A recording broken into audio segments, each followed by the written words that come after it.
বিয়ের আগেই শারীরিক সম্পর্ক এই বিষয়ে কতটা জানাবেন জীবনসঙ্গীকে? এই বিষয়গুলি সম্পর্কে হবু সঙ্গীকে জানানোর কিংবা না জানানোর সিদ্ধান্ত সম্পূর্ণ ব্যক্তিগত, তবে এই বিষয়গুলি অবশ্যই মাথায় রাখবেন।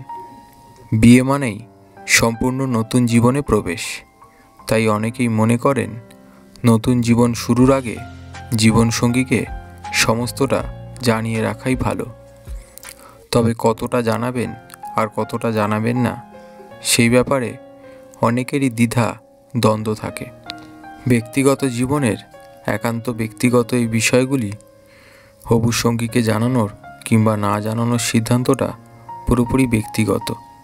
এর ভালো বা খারাপ দুই দিকই রয়েছে।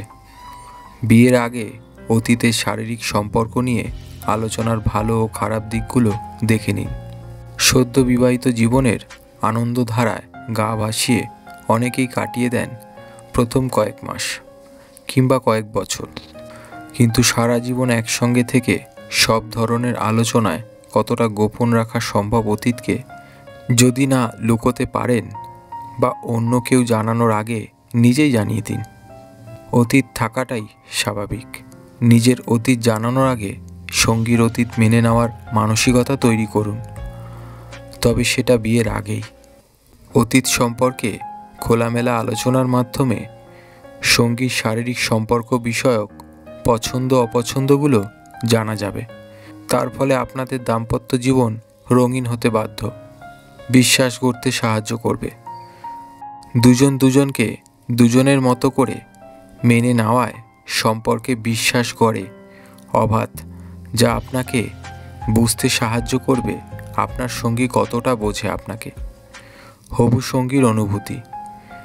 নিজের অতীত সম্পর্কে জানানোর পর হবু সঙ্গী যদি বিষয়গুলোকে স্বাভাবিকভাবে নেয়, তবে বুঝতে হবে মানুষটি স্বাধীনচেতা আর আপনাকেও গ্রহণ করতে ইচ্ছুক।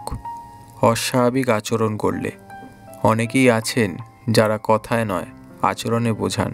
অস্বাভাবিক আচরণ দেখলে নতুন জীবন শুরুর আগে দুবার ভেবে দেখুন।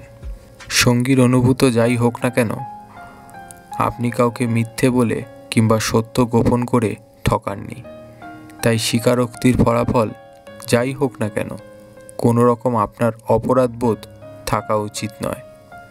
আর সব কিছুর পরও যদি সম্পর্ক হয়, তাহলে আপনাদের সম্পর্ক মজবুতই হতে চলেছে।